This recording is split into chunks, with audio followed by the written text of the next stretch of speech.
Lisa. Hello, Nina. Elvira, good. All right, I've got one more coming in. Let's see, 10.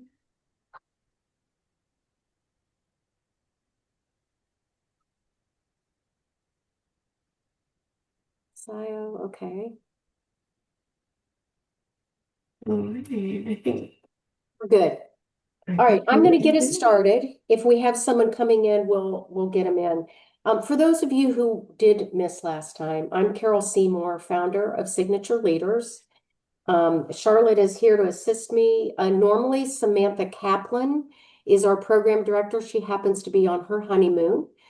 So she's missing this particular session, but she'll be with us on the next one. She is your main point of contact. If you have any questions, concerns, confusions, anything like that, then we can work through Samantha and get those addressed. So this is our learning session, which I call the foundation of your signature. For those of you who did miss the last time, we kind of covered a few things around signature leaders and why, of course, I'm biased. I founded the company, but why this has been powerful and why Manulife has partnered with us for about 6 or 7 years and now uses signature from the very EVP level all the way down to we have several programs that we run at a director level and at a manager level now too. So quite a few things going on with Manulife. And for those of you who are in Asia, they always host one of our 3-day offsite programs called Select. And that will be done in Hong Kong this year in June. So Signature will be coming over to Hong Kong in that time frame. So I'm going to go ahead and get us started. We have 90 minutes together. And I hope that you're going to get several things from this session today that you can use pretty immediately. One of the things that we asked you to bring was some pre-work on perception. So I hope that you have that nearby. And we'll talk about that as we get a little bit further into today. But excited. This is, to me, one of my favorite sessions all around perception. So let's go ahead and get us kind of the context. Last time we were together, we talked about your signature, hence the name of the company, because I believe if you lead from your signature, from your gifts, for those of you who were with us last time, we did the gift zone, we see leaders show up with more trust, with more belonging, but mostly with extraordinary performance. And I think as high results oriented, high performers, high achievers, if you can take that even up a notch by being closer to your signature, that's going to be very, very helpful to you. All right, so we did speak a little bit about your unique signature. I see a few more coming in here at the end. Ali, hello. We got May coming in, and I think we'll have about everybody. All right, part of your signature is really your unique brand. It's what is it that makes you uniquely valuable? Now, not just valuable, you all are valuable, but uniquely valuable. Okay, so if I look at my own career, and I'm sharing a lot of this stuff because I wish I'd known this earlier in my career. Had I known this earlier in my career, I probably would have moved faster. So hopefully this will help you in some ways. But what was I uniquely valuable for? So if I would share that with you, I would say, I am known for being able to really see the pictures and the patterns of business and how things kind of connect. So I've never been a head of strategy, but I've been very strategic in all my roles because I have this ability to see very different things and pull them together.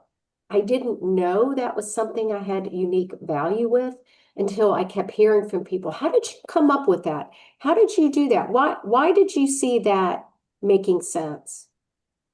And oftentimes when people ask you something like, how do you do that? And you're thinking, why, that's not hard at all. I do that all the time. That might be something that you have as one of your own superpowers that you do really well. And it's so natural to you that you don't realize no one else does that so naturally. So take notice if people are saying that to you. If they're saying, hey, Nina, how do you do that? I would encourage you, if that comes up in conversation, that's something you probably should do more of. Okay?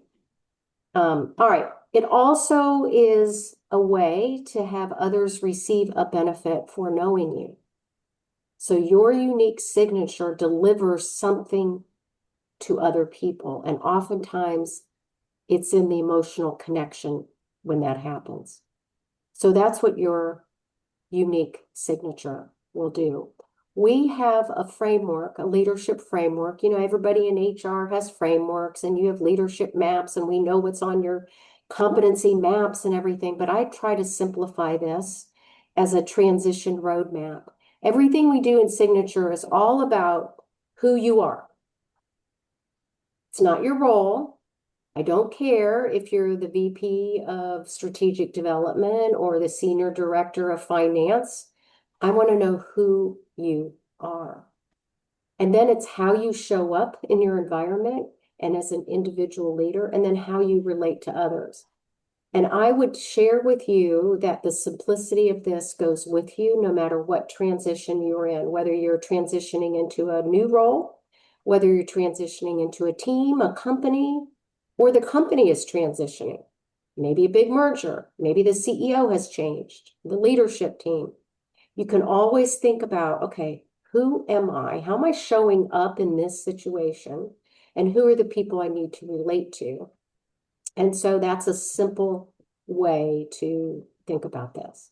Now, last time we were together, we had a quick, very quick chance to introduce each other. And we were with the sponsors. Yesterday, I had all the sponsors in their first briefing call. And I had each one of them introduced you, their protege, what they knew about you. Obviously, many of you do not know the person who you have been matched with. But what was nice is there were other sponsors on that call who did know you. And so they were able to tell your sponsor, oh, I know Tim very well. And here's what I would say about Tim. And I listen to that because how they talk about you is really important. And those descriptions behind closed doors are going to be your future. So let's do this now. We're going to redo introductions because one of the big advantages of this cohort is you all getting to know each other, because as you move up at Manulife, having a peer group that's trusted around you and colleagues that you can lean into is critically important.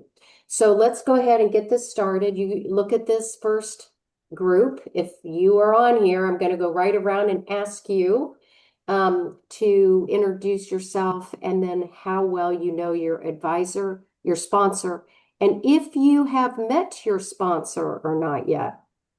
All right, so Ollie, we have you here? Yes. Okay. Introduce yourself to your peers, and then how well do you know Travis, and have you met with him yet?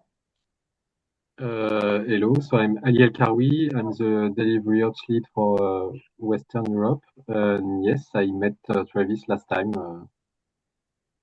during the first session. Okay. You met him in our session or Yes, outside? Have you had a one-on-one with him yet? not yet. Okay. So this is not picking on you, Ollie, but one of the things I want to make sure you all know is that you are responsible for setting that calendar date. And I know some of you have not yet done that, so you're not alone, Ollie. For all of you who have not had a one-on-one yet, I want you to reach out before the end of the week and get scheduled with your sponsor for a one-on-one. our expectation is that you will meet with your sponsor every 4 to 5 weeks. So once you meet with them, you can put your calendars together and say, all right, let's schedule the next 2, right? Or you can schedule all of them throughout the year, but that's part of this program. You're going to have a one-on-one with your sponsor. You're going to do that every 4 to 5 weeks over the course of our journey together. And if you have not yet done that, will you please do that before the end of the week? Okay. So you'll have a chance, Ali, to have your one-on-one with Travis and then start to get to know him. Do you know him otherwise? Okay. All right. And that's the other beautiful thing here. We're putting you with someone that you don't know. Now, that's good for you because you're going to get a chance to know some things in a different area of the business. And here's the beautiful thing. They're going to get to know you. They all know that you all are high pose, fast trackers. They're looking at all of you, even though you're paired with one. Travis is looking at the whole cohort. Rajiv is looking at the whole cohort. Okay. All right. So let's go ahead and go around. So Bing, we'll go to you next. Yeah. Yeah. I never met Rajiv before, but I know his name. I Okay. know he used to be the head of the FP&A, and his new role is the CFO of US and Canada. Okay. Well, you'll I'm enjoy looking Rajiv. forward to it. Yeah. Yeah. And tell us about your role. Hello. My current role is the Senior Director of Mode Business of Otis China. I have been served for Otis more than 20 years. So I business start from sales in the branch, and then I work as sales manager, branch manager, and then transfer to headquarter as the sales management role. So, so majority of my career is in the business side. That's great. Thank you. Well, welcome. I know we missed you last time, so welcome. All right, Debbie Thank is you. not here. Edward, see, are we missing Edward? We might be missing him. Let me just note that. Yes, it looks like he has not joined yet. Okay. So if he comes in, we can come back. All right, Elvira, you're next. Hi again. So I am Elvira. I'm working with Otis for 20 years now, and currently I am the general manager of Switzerland.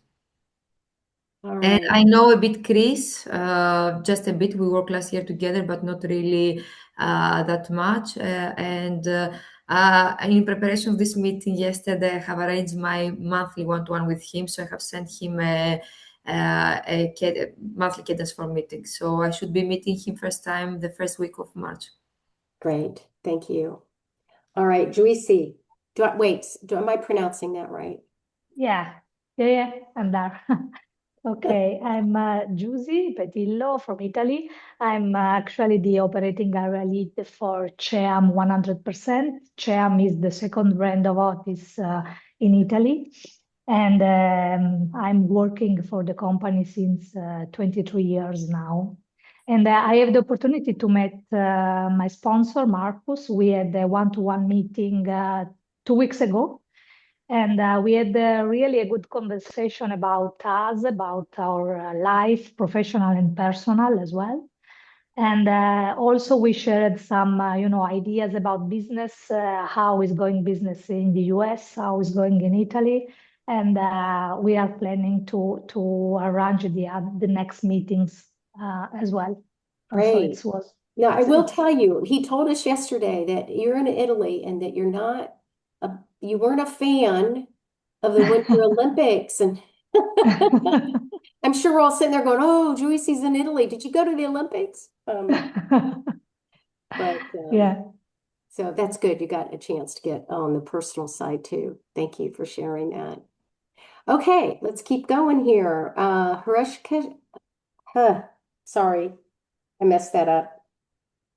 Hirschkesh, Yeah, I get it. hi. So I think I got a kind of a opportunity to engage with Vicky on a Teams call, and we had a very good discussion, engage session. And even she just pinged me that she wants to connect back in the month of March. Okay, So I'm looking forward to have a great session with Vicky. As an Otis, I'm with Otis for last 14 years. Currently into transition and taken over a new role, managing director for Malaysia. So there is little changes you need to make on the slide, but I'll send a separate mail. okay. That's great. You're going to enjoy Vicky, and she's been a sponsor in this program 3 times She is more excited than me. now. Well, hopefully you'll get there. So that's the first thing I need to do now. So I got that message, so I'm working on it. Great, great. All right, Ian, we'll go with you next. Yeah, hi. I'm Ian Lau. I have been working in the company for 32 years. I joined the company as a trainee engineer, and I'm now responsible for Hong Kong, Taiwan, and Macau operation. Yeah, my apology that I haven't met my sponsor yet, but I will connect with her and schedule our one-on-one meeting. Great. Okay, super. And I hope that you all have at least one of those before we get together again, if possible, because we get together again, I think, March 25th. If you can do it, Okay. that's great. But definitely in the month of March. Yes, that would be great. In Hong Kong, you mean, right? No. We'll have a virtual meeting with this whole group with your sponsors. Hopefully, it's a learning session in March. Oh, okay. Yeah. Okay, Okay. great. All right, thank you. Welcome. Is Sal? Yes, hello. My name is Isao Tabata from Otis, Japan. And then I've been joined for Otis in 1992. So I've been working for this company for more than 30 years, actually 34 years. That's And great. yeah, well, I started my career as a construction field worker at the job site. But most of my time in Otis was sales side, new equipment, service, and modernization. And now I'm in the headquarters of Japan, Otis Japan, and as a new equipment and modernization sales division manager. Then, yeah, well, regarding our sponsor, Greg Sam, so I met him last week in the one-on-one meeting, and we exchanged our personal informations, family, hobby, how to spend a life or something like that. And then I heard that his background and current job and how to work. And then, so we discussed how to proceed this one-on-one meeting from now. Yeah. Love it. Well, thank you and welcome. It's nice to hear your background. Thank you. Yeah, thank you. All right, it looks like we have Jagan next. Hi, everyone. Hi, Carol.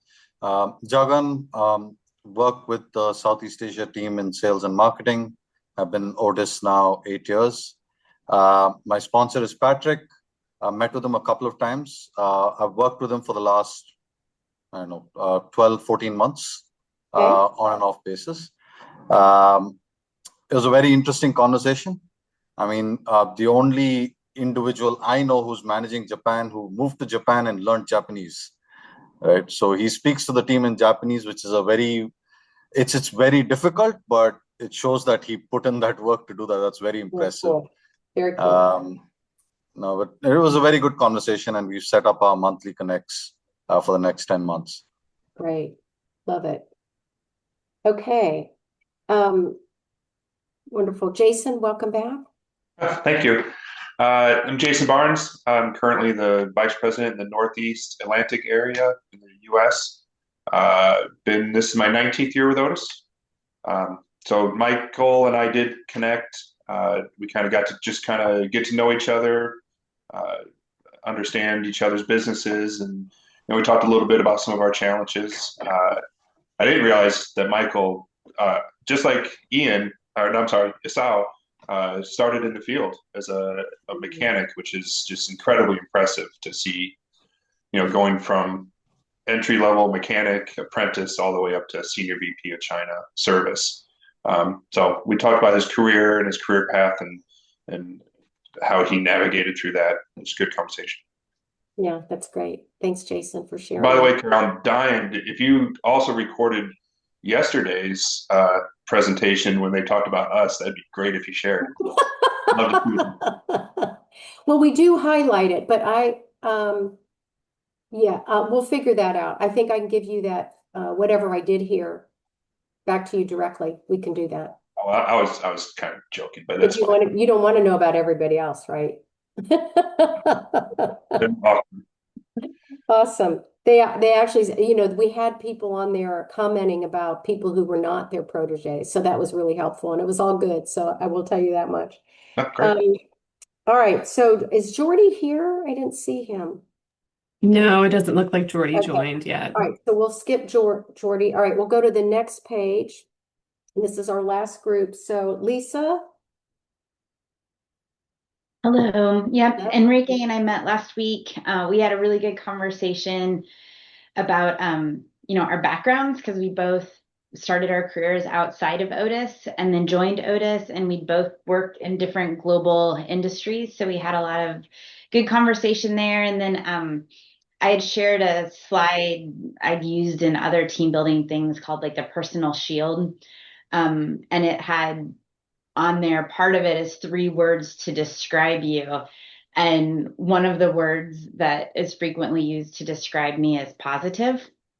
And so we had a really great conversation about how that can be a positive and a negative, or I guess positivity can be a positive and a negative, and how to balance it, engage it, and meet people where they're at. So I'm looking forward to talking to them again. Great. Thank you. I bet that was a fun conversation. Get right into it. All right, Marcus. Yes. Hi, everyone. I'm Marcus. I'm also 20 years with Otis, working mainly in finance for Otis Germany, but now in a global role in the GBS sector. Actually, I met Adriana, I think 5 weeks ago, so I need to schedule the next session now. But we had to first connect, getting to know each other, because I never met her before. I saw many of the other sponsors, but with her I haven't worked before, because she's also pretty new at Otis. And I think that's also interesting, because I kind of started my career at Otis and she just joined Otis. So it's interesting for me to get a bit of this outside view, and also interesting for her to hear a bit of Otis background. So that's why I'm really looking forward to that. Yeah, she shared that, Marcus, and I think that you can be very helpful to help her navigate sort of the culture and so forth for Otis. Yeah, let's see. So I'm sure it will be fine. It will be fun. It was a nice first session. Great. All right, I think Naveed is not here, so looks like we have Nina next. Yeah, so I feel like a rookie compared to a lot of folks on the call, but I'm about 4.5 years with Otis now. I lead executive compensation. I've met with Rena actually a couple of times now, and we also have the benefit of we're both based in the Connecticut area, so hope to meet her in person sometime soon as well. Had some good conversations. We actually have a weird connection where her husband worked with my dad a long time ago. So we found that out. Yeah, having grown up in the Connecticut area. But yeah, no, Rena she's been great. She reached out right away, and we've been able to have a couple sessions and have kind of an ongoing meeting on the calendar. So looking forward to getting to know her even more. Well, you have a veteran sponsor there, because this is her 3rd time around. So if you have one of those, which is Javine has been a veteran, Chris is on his 2nd time, Vicky, I know Vicky probably reached out to you, Krish Kresh, right away, because they've been around this a few times. All right, well, super. Stacy, welcome. Yeah, thank you, Kara. This is Stacy, and I'm from a legal and compliance team, and currently I'm leading the global support party. management team. So partly means we focus on the compliance management on the agent and distributors. And at the same time, I'm also leading the China investigation team. I joined Otis 12 years ago as a junior manager. So yeah, it's also a long time. I have not talked with my sponsor yet, but we will have the conversation very soon. I think we are always looking forward to have some perspection or listen to the feedback from our business team on our work. So I think that kind of conversation will also bring a lot of synergy and fresh reflection on my work. So I'm really looking forward to that. That's great. Well, welcome. We're glad to have you. All right. Looks like Tim next. Is that right? I think Paul is next, right? So is Paul here? Yeah, this is Wang Tao. I'm from China, Otis. I worked for Otis 30 years. Just now I'm in charge of the East Zone service business. I ever worked as a supervisor, installation manager, and wholesale installation director.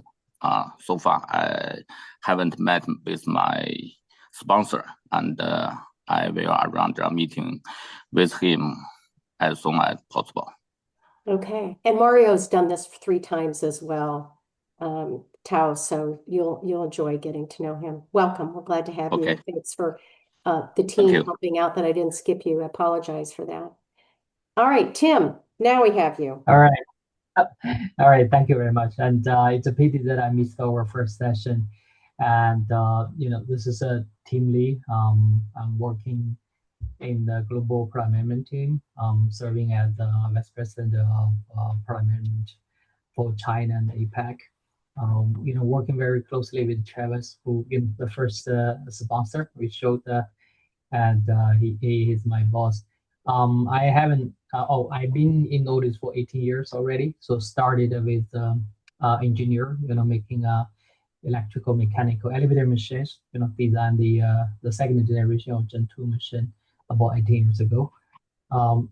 Then I thought I met Molly before, but today when I look at the picture, it doesn't seem the same Molly. So I had an experience working with the other Molly for I know the other Molly. I know the other Molly. So yeah. Right, that's strategic, right? So but I do exchange emails with her, and I will follow to set up the one-on-one with her by end of this week. Glad people to join and know everybody. Right. Well, now you'll get another Molly, Tim. So that's all good. All right, and then Vinay, we have you last. Yep. Hello everybody. Hi, Carol. My name is Vinay. I'm responsible for the lead design center in Bangalore. I've been with Otis for about 18 years now.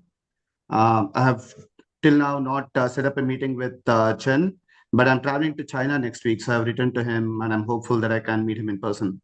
That would be great if you can. All right.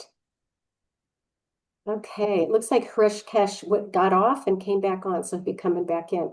Did I miss anybody that might have come in when I passed him already? Okay, so that was our first half hour. The next hour, I'm going to expose you to a couple of breakouts to bring some ideas to you for your leadership.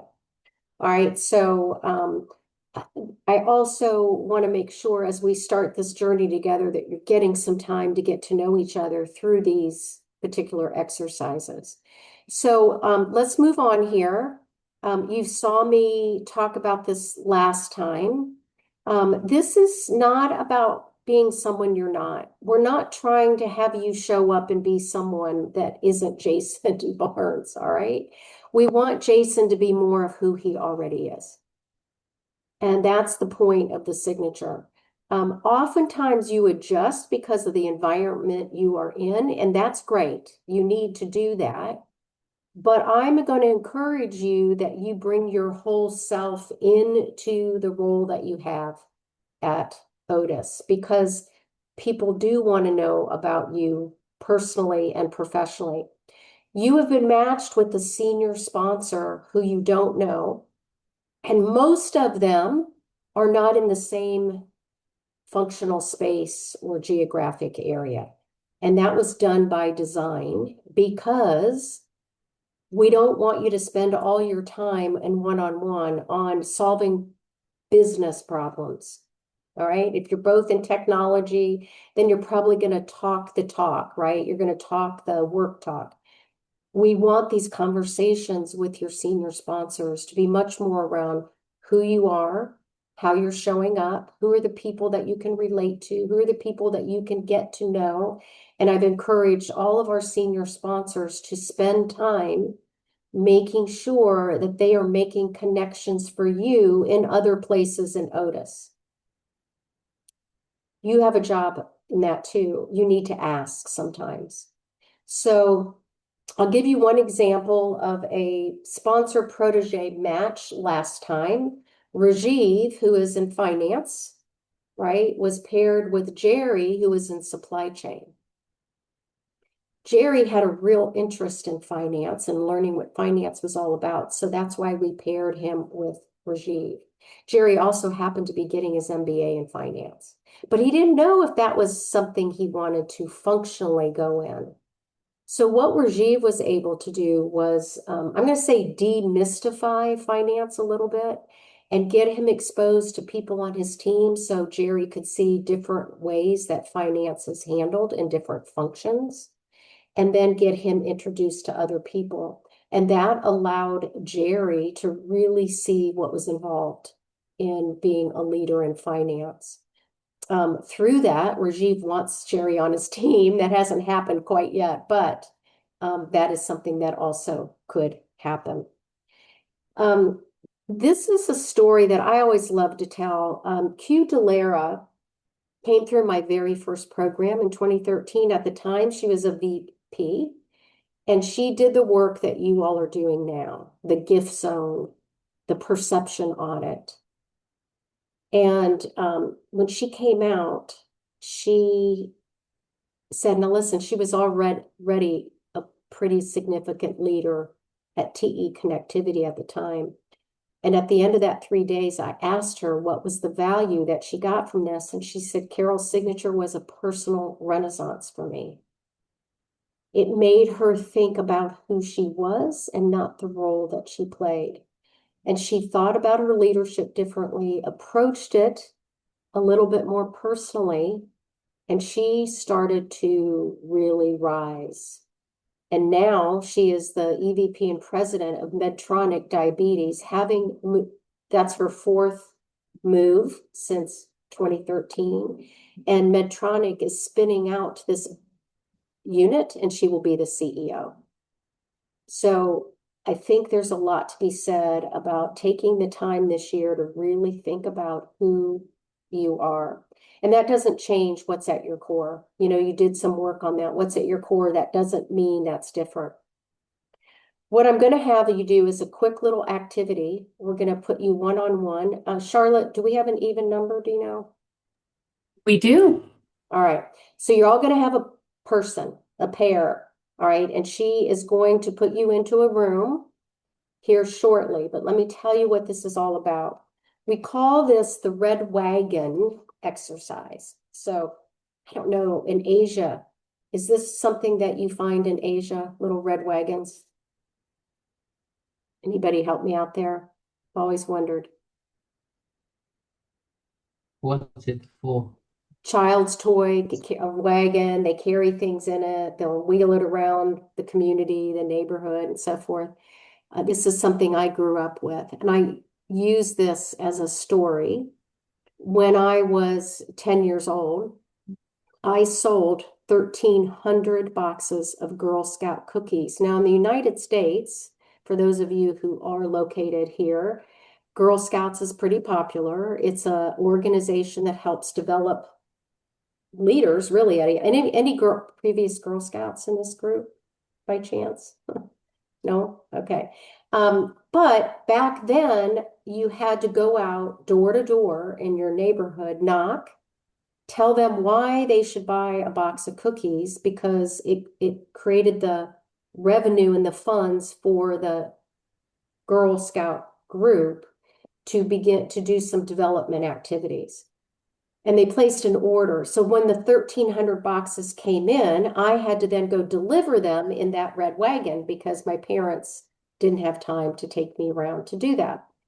I tell this story because I was one of 7 children, and my 6 siblings are extroverts, and they are social and athletic, and they are busy doing sports and all kinds of activities all the time. And that is not me. I'm sort of one of those people that likes to do things on my own, be very introspective, and I couldn't figure out what really was my gift, right? And one of my gifts is the ability to connect and relate to people. And so I learned that early on. My very first job then in the business world was in sales. And I was so good at it that I became a sales executive before the age of 30. So this is an important story about me and how I grew up and how I sort of identified. So we're going to put you into a group. You're going to have 3 minutes total. So you each get 90 seconds. So you have to move fast. And I want you in that 90 seconds to tell your friend, new friend, something, a story about your formative years. Okay, you only have 90 seconds. All right, so make it quick and pertinent. And then halfway through, you're going to switch. You have to kind of keep an eye on the clock. And the other person's going to get 90 seconds. At the end of that 3 minutes, Charlotte, let's give them 4, just so they have time to settle in. At the end of that clock, you're all going to bounce right back into this room. So you're not going to have a choice to finish. Okay? All right. Everybody ready to tell a story about their formative years to your new partner? You got 4 minutes, and I will see you when you come back. Have fun.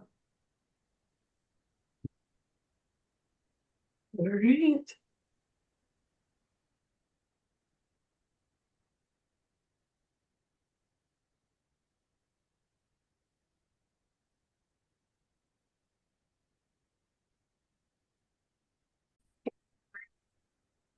Oh, never mind. They have 25 seconds left.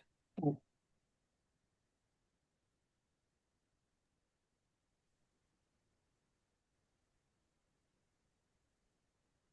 right, it looks like we're getting a couple back. Yes.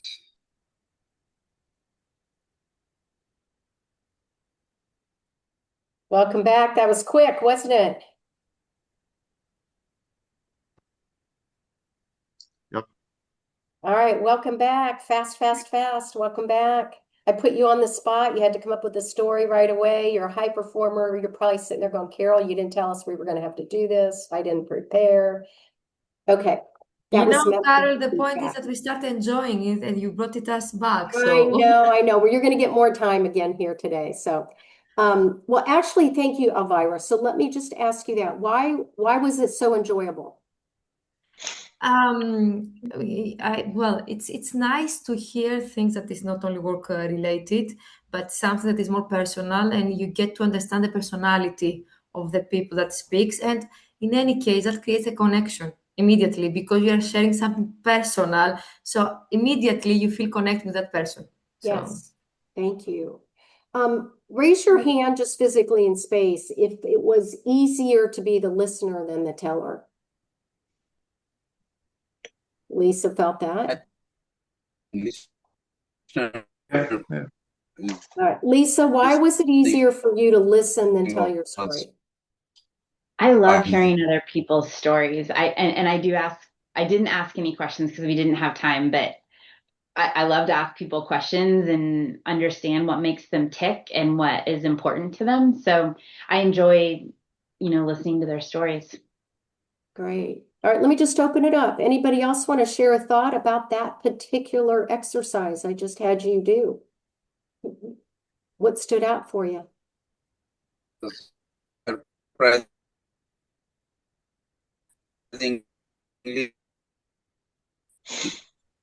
Uh, uh, Rishikesh, you're breaking up, unfortunately, so. my story and his story was almost same. And very, is it audible now? A little better, but maybe it's me. Is anybody else experiencing that break No, again? I got a low network. same is broken. Yeah, it's broken. Rishikesh, do you want to try, or do you have a dial in? You want to dial in separately on your phone? I'll come back to you. Anybody else have a thought around this particular activity?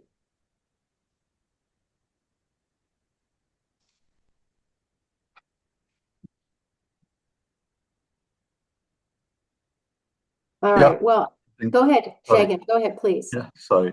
I think it was interesting because when you put in a constrained situation, you created a boundary. You said you have 4 minutes. You got to tell a story. I think everybody actually shared something which came to mind almost immediately, right? 4 minutes is not a long time for two people to share. So it's almost like core memory. I don't know what Pixar movie it was, but it's almost like a core memory, right? So it's not easy to share something which is a core memory with somebody you don't know so well. So it's interesting that you create an environment that people are able to come up with the story and share it in such a short time frame, right? That was interesting. Yeah, thank you. Any other thoughts? Thanks for sharing that. Great Just a perspective. quick thought. I had a team with Nina, and it's very interesting that we shared a very similar story. So it's also very good feeling when other people can understand your experience and share the same experience with you. I think I enjoy both telling part and listening part. I think it's very good to connect with the other one, especially maybe you are still not so familiar with each other, but you get connected with some emotional communication and personal share personal feelings. I just feel that we get connected and more closer very quickly. Yeah. I agree with that. I'll second that from my perspective. It was great to make the connection, and both from the listening and the speaking side, I think it brought us closer. Yeah, I love all the smiles. So a couple things from a leadership perspective that this is a great lesson, and I'll give you a few of these. First of all, you're doing something that's called mirroring. All right, and mirroring is, let me see if I can get my slide to move here. There we go. Mirroring is when you first share something personal with someone else, they mirror back.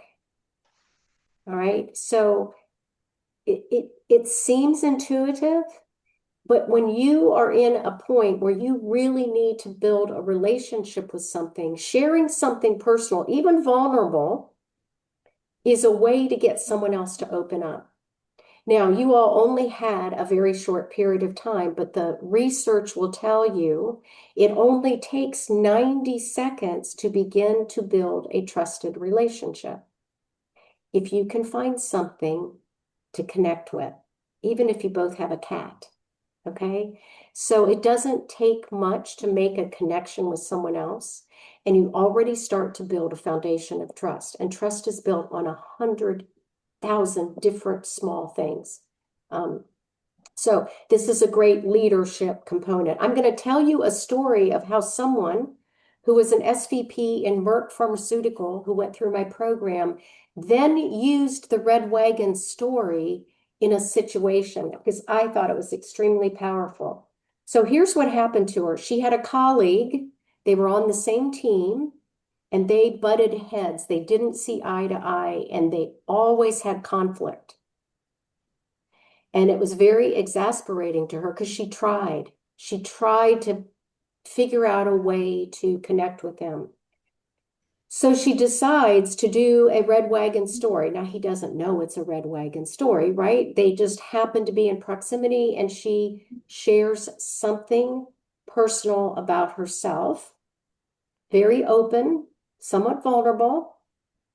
And she said at first he didn't really react, and they left the meeting and off he goes. She goes, but then about 2 weeks later, he came back to me into my office and he said to her, I was thinking about that story that you shared with me about when you were 7. I don't know what the story was. And I was thinking about that.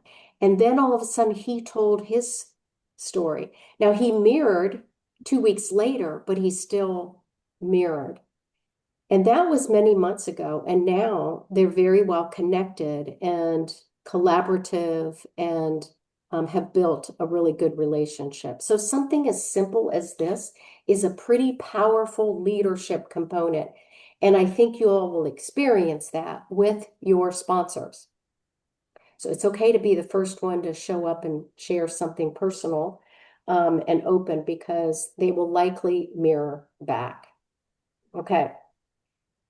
So use that one to your advantage. Last time we were together, and some of you missed, we did the gift zone. And just a quick reminder that the gift zone is the intersection of your strengths and your passions. So you journal to kind of understand where those two things come together.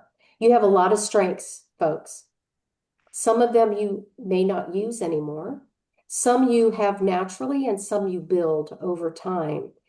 But your gift zone changes because where it intersects with the things that you're enthusiastic, passionate about, care about, also change.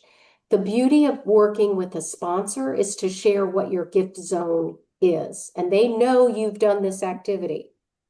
Okay. So for instance, let's go back to Rajiv and Jerry.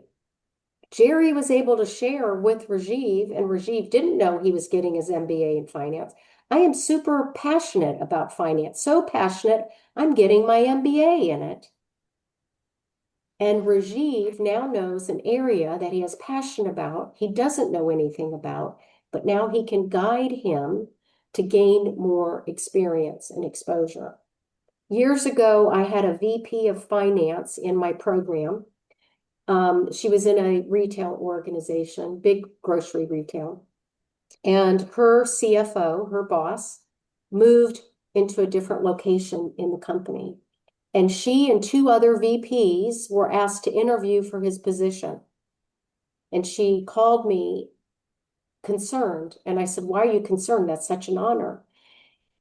And she said, well, first of all, I didn't know they thought of me like that, like ready for a CFO. I said, that's okay. And even if you don't get it, you're experiencing the process of interviewing and everything. She said, yeah, but I don't want to be the CFO. And I said, oh, well, that's a different challenge. And I said, does anybody know you don't want to be the CFO? So she hadn't told anybody. And so it's kind of expected she's going up the financial track, right? I said, well, what do you want to do? She goes, I'm really excited about marketing. I said, does anybody know that? She said, no. So we talked through about how she begins to share her enthusiasm for a different area of the business. It wasn't too late. I will tell you that she's an SVP now in marketing in that same company. But you sharing your gifts is super, super important. I'm going to give you one more story, and then we're going to move into our last thing, which is all around that perception audit. All right, this is Jill. Jill also came through my program, did all these activities that you all are doing. Same thing happened to her, like the story I told you, only this one's a little different.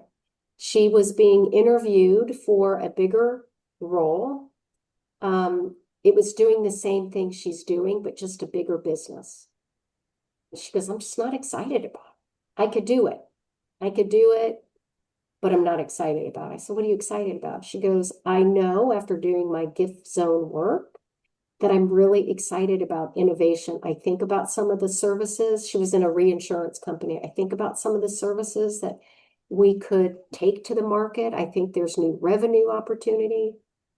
And so I suggested to her that she create a business case, little one, and sit down with some of her senior leaders and share her ideas around the potential of some new revenue. I asked her who was head of innovation, and she said no one. I said, just share your ideas. And then if they think the ideas are good, then ask them if you could lead innovation. That's what she did. And she ended up getting the head of innovation. Now, they didn't let her give up the current job that she had. So she was double-headed, right? She was doing two jobs. But because she was doing something that she was so excited about and it was new to her, she showed up differently. She showed up with energy, excitement, enthusiasm. People wanted to be on her team. And 2 years later, the CEO created a new leadership position on his executive team, head of growth markets, and that's where Jill moved to next. So articulating the things that you are excited about, passionate about, what you want to learn is a perfect opportunity for your sponsor to begin to help you learn about some new spaces in Otis if that's what you would like to do. If not, then you want to find those things in your current role, right? Making sure that you can show up with that energy and enthusiasm. Okay, we got one last thing we're going to cover today, and that is based on the other homework you had to do, which was the perception audit. So if you'll make sure you have that there, I will move through this on how you are perceived. Okay.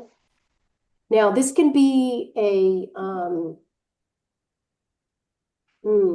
uncomfortable conversation sometimes to ask people how you're perceived, right? What should I do more of? What should I do less of?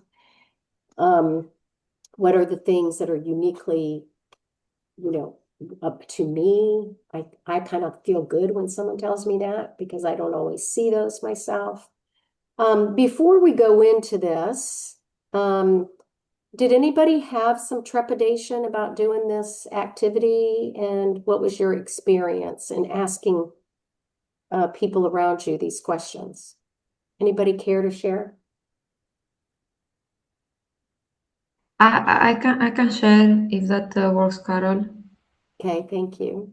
So actually, I want to share something else before I share that. It happened that I have done this exercise again in the past. Oh, Because yes. 2 years ago, I participated in the Select. the Pivot Signature Program, so it was the same exercise for me. So that back then it was more difficult to ask people. This time around, it was easier for me to do this exercise. What I found interesting is that I didn't ask the same people. I went to different people. Only the personal life, I asked the same person, but I asked more than two. That was recommended. What I found out is that the feedback was more or less the same. Interesting. Yes. Well, things that I have to I need, but that's my strong point. So it's good to have things that I need to improve. More or less the same. I would say a bit softer, which means that there was evolution from that time to now. But yes, I didn't find it, as I said, uncomfortable because I have repeated this exercise and I follow your advice to give a call and not just send an email internally. So I sent an email, obviously, to people that I wanted to get the feedback, but I also gave a call in advance to explain that this is for my own benefit and it's important for me to get their unfiltered feedback and not something polite, because that will help me to identify the areas that I need to work on. So it went quite well for me. Great. Thank you for sharing. Any other thoughts on people who went through the exercise? Hopefully you all did. Yeah. Yeah, I'll speak up. Thanks. Yeah, I consistently try to get feedback from people. So it's, for me, it wasn't that awkward. But it was awkward for several people that I spoke with, just because, they came from different walks of, how they touch me in my life and how I touch them in theirs. So, and some work for me. I could definitely tell a little pullback at the beginning, at the very start, just saying, "Oh, I got to be careful how I say things." But as the conversation goes, it relaxes and it becomes a really good conversation about how I'm perceived and where I can do better. Yeah, thank you. The perception audit's a little bit different than feedback in the way the questions are asked and in the timing of it. So I'm going to get to that here in a minute. Tim, looked like maybe you had a comment. Oh, no, I'm trying to writing my Okay, you lit up. You notes. lit up, Tim. Okay. All right. All right, no worries. Yeah, you got green around it. I thought maybe you wanted to say something. No worries. I'm not going to put you on the spot. All right, here's something I want to share with you. And look, I'm more towards the end of my career. So I didn't start Signature until I was 55. And I have had the privilege of, even before starting Signature, of working with more than 1,000 senior level leaders. In fact, it was their input that shaped what we built for Signature. But I would tell you that there is not a single leadership map, Otis included, that perception is on it, how you are perceived. And yet, how you are perceived is how people treat you. How you are perceived is how people treat you. So just think about it this way. If they perceive you as untrustworthy for whatever reason, they're probably not going to share specific things with you. Okay? So there is a word that we often use, which is called thin slicing. And Malcolm Gladwell in his book Blink talked about thin slicing. And we thin slice each other. So my thin slice of all of you is based on today's first interaction or 2 interactions. I had you once before and now. And my whole perception of you is based on those 2 thin slices so far. Okay. However, the thing that also contributes to my perception of you is something you can't control, and that is my upbringing, my values, my biases, even how I feel today, are how I see you. I look through those lenses and filter how I see you based on my own circumstances. So the beautiful thing about this activity and asking people, how am I perceived? What should I do more of? What should I do less of? Are so powerful. They're different than a 360. They're different than a performance review and that type of feedback, like, how did I do on this presentation? What people perceive you is the compilation of the actions that they have witnessed over time. So usually the perception feedback is going to include something more than results. Maybe they say, hey, you're a really high achiever, you get a lot of stuff done, and that's great. But oftentimes perception goes into other areas. And so as leaders, understanding how you are perceived along your career is super important. And the closer that the words and the actions are, in other words, what you say and what you do, the stronger that perception, the stronger your brand. Okay, I'm going to give you an example, and then well, 2 quick examples how words and actions come together, and then you're going to have a breakout. So very quickly, the way perception shows up. So years ago, I worked for Accenture. I traveled all the time. I was in my office 2 days a month. And in those 2 days, I wanted to come in early, get a lot of stuff done. I had a lot to catch up with. I usually worked late. So for those 2 days, I was there a lot. However, I had this glass office on the end. And I never came out because I was so busy getting stuff done and catching up. And people walked by that office, seeing me, heads down, right? And when I asked my team, how am I generally perceived? They now started to say, people think you're unapproachable. Unapproachable because I sat in that office behind glass and I never came out and walked up and down and spoke to people. And I was one of those people that was very, I'm going to say less relatable back then. I learned from this thing. So, Marcus, I might ask you how your weekend was, and I would hope that you would only say fine. I don't really want to know any more than that. I just want to know your weekend was fine. And that was Carol earlier in her career. So now that I knew that, I had to adjust my actions. I had to get up out of that office several times a day, walk down to the cafeteria, talk to people, really authentically ask Marcus how his weekend was and authentically listen as he told me about what he did on the weekend. All right.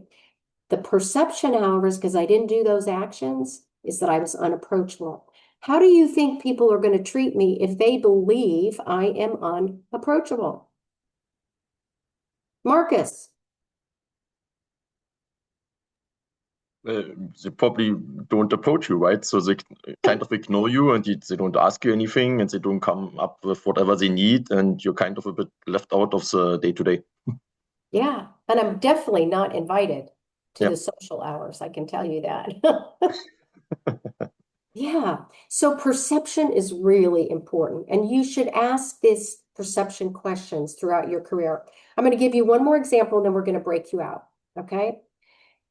One of the new SVPs of strategy for American Express and I were chatting, and she had just been in this role maybe 2 months. Asked her how it's going, and she goes, well, it's going okay. I go, what do you mean it's okay? She said, well, I got feedback that I'm not very strategic. I went, oh, you're the head of strategy. That's probably not very good feedback. And she goes, I don't understand it. Every time I stand up in front of the organization and share the strategy, I'm the head of, I'm sharing the strategy. And her close friend said to her, you don't use the word strategy. She goes, you're kidding me. She said, no.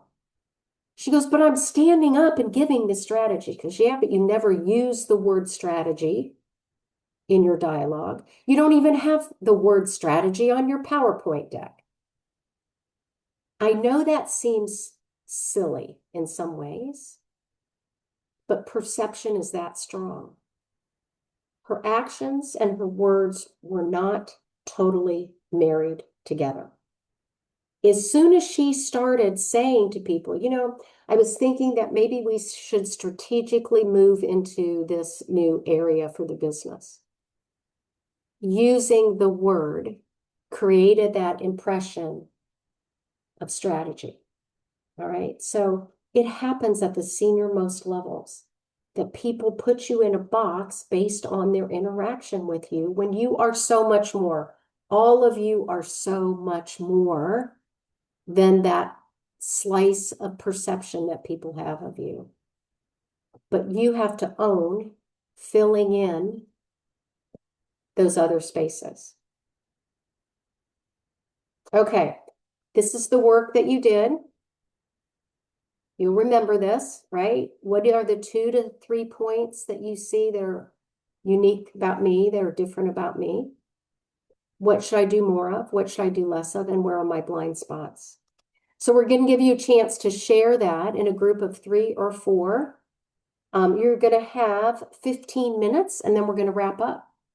All right, so in your room with each other, I want you to share the 2 key takeaways from this exercise with your friends in this room.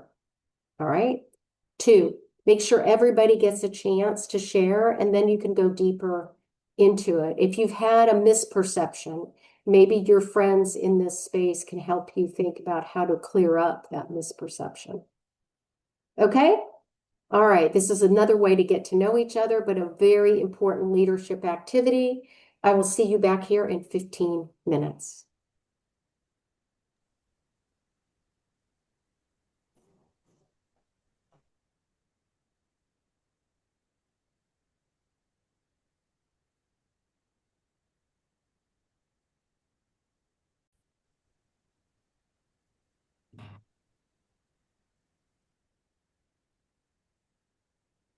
Welcome We're coming back. back. Yeah, we are back. You're back. All right. Welcome back. Got a few more, just I'll pop in here in just a minute. I'm kind of jumping here, Carol. The most important is what people are really looking forward. Shall we action out right now, or shall we wait till we get some guidelines from you or the sponsor or on the feedbacks? Oh, guidelines going forward with the sponsor is what you're looking for? With respect to the feedback we received, the feedback we collected. Oh, yeah. I mean, we're back. Yes. Hey, welcome back. Do we have everybody back now, Charlotte? Yes, looks like everyone is Okay. back. All right, great. So, Hrishikesh, you want, just to make sure I'm clear on that, how do you give what you have been experiencing and learning about yourself and share that with the sponsor? Is that what you were asking? No. I'm trying to, in a discussion with respect to perception which we received, the kind of, session we had with our colleagues, and we got some perception feedback. So we are thinking, are we going to hold on that feedback or do some actions immediately, or shall we connect with the sponsor and then wait for your instructions? So that's a great question. Thank you. Did everyone hear, do you do anything with this perception feedback now or wait and have a discussion with the sponsor? I'm sure you got a variety of different things from the people that you spoke to. So if there are things that you think you can do very differently, like my personal story of staying in that office and realizing, oh, I better get out of that office if I want to change that thinking about me. So I would take action that you can take if you need to change a misperception about you. Okay, I would do that. If you're not sure how to do that, then I would ask your sponsor, say, hey, I got this perception of me. I don't know why people perceive me as that. And so as a result, can't figure out how to change it. What would be your suggestion? So I would definitely share anything that you could use some additional ideas on with your sponsor when you get with them. Did I answer your question? Yeah, thanks. Okay. All right, let me just open it up here. Feedback. I know in your room, in your breakout, you should have shared that with everyone. I want to close this out, and we will talk about this again when we're together. But I know we're almost out of time here. You can change a misperception by both actions and words. So I'll finish with this story, and then we'll tell you what we have next. This is the story of Carla Harris, who is the vice chairman of Morgan Stanley, but early in her career, people did not think she got feedback. She wasn't tough enough to be a senior leader. So she began sharing situations and using the word tough in describing that so that people would get the right impression. And she would say, hey, my team and I had this tough situation to overcome, and here is what we did. She used the word and she described the action. So if you want people to have the perception of that authentically, right, then make sure you're describing a situation and use that word that you need to fill in where that misperception is. The other part that she would do, Hrishikesh, is she asked her mentor to also share stories about her that would illustrate that she truly was a tough person. Okay, so your sponsor can help create that impression also. Again, not a false impression, but one that you authentically are. So with that, in the time that we have, this is what's coming up next. We'll give you a recap of today and another tool. The main thing to remember is to meet with your sponsor every 4 to 5 weeks. And our next session is March 25th, next month. It's a longer one. It's a critical one. And it's about how to communicate to inspire and influence. And sponsors will be joining that learning session. So hopefully your sponsor will be with you on that one. So that's it. We spent an hour and a half together. I know it was jam-packed. Thank you for being here. Enjoy the rest of your day or evening, depending on where you are, and I'll look forward to seeing you next month. Thank you. All right. Thank you, everyone. Thank you. Bye. Bye. Bye. Thank you. Bye. Thank you. Okay, bye. Thank you. Thank you.